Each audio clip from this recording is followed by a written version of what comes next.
Hello बच्चों, let's read the question.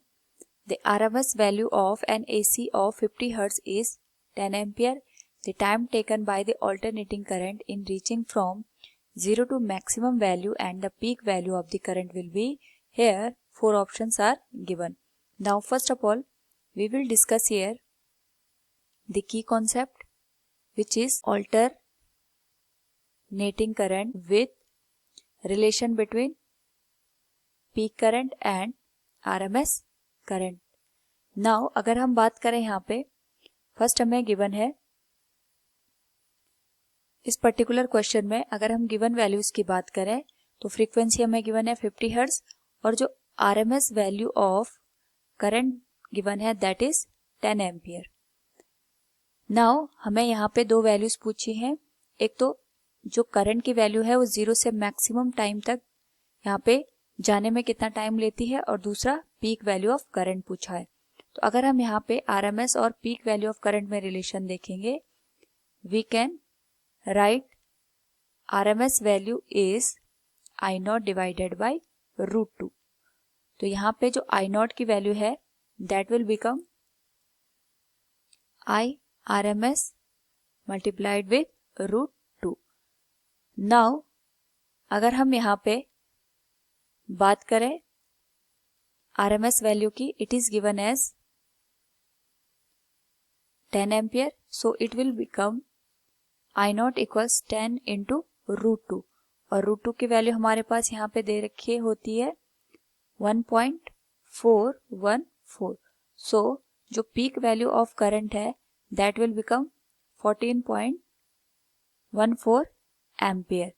It is the first part of the question. Now अगर हम बात करें यहाँ पे टाइम टेकन की, तो हम जानते हैं जो ऑल्टरनेटिंग करंट है यहाँ पे वो टाइम के साथ अपनी पोलैरिटी को चेंज करता है लाइक दिस, और एक पर्टिकुलर टाइम के बाद ये अपनी वैल्यू को रिपीट करता है.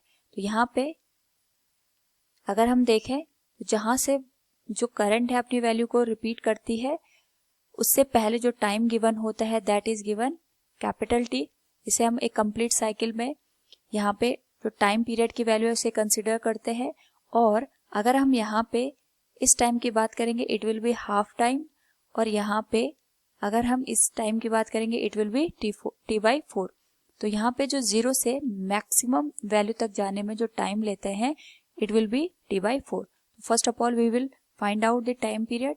हमें यहाँ पे फ्रीक्वेंसी गिवन है दैट इज 50 हर्ट्ज.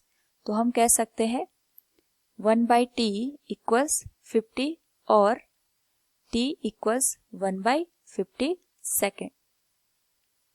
नाउ हमें यहाँ पे वैल्यू निकालनी है 0 से लेके मैक्सिमम तक, दैट इज हमें यहाँ पे 1/4 टाइम पीरियड की वैल्यू चाहिए. तो it will become 1/50 into 4.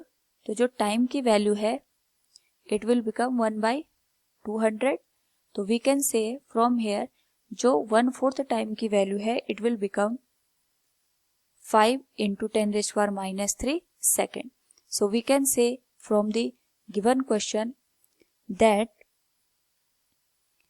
Hair the maximum value of current and जो टाइम की वैल्यू है from 0 to maximum it will become 14.14 ampere and 5 into 10⁻³ seconds. So option D will be the correct answer. Hope all you understood it. Thank you and best of luck.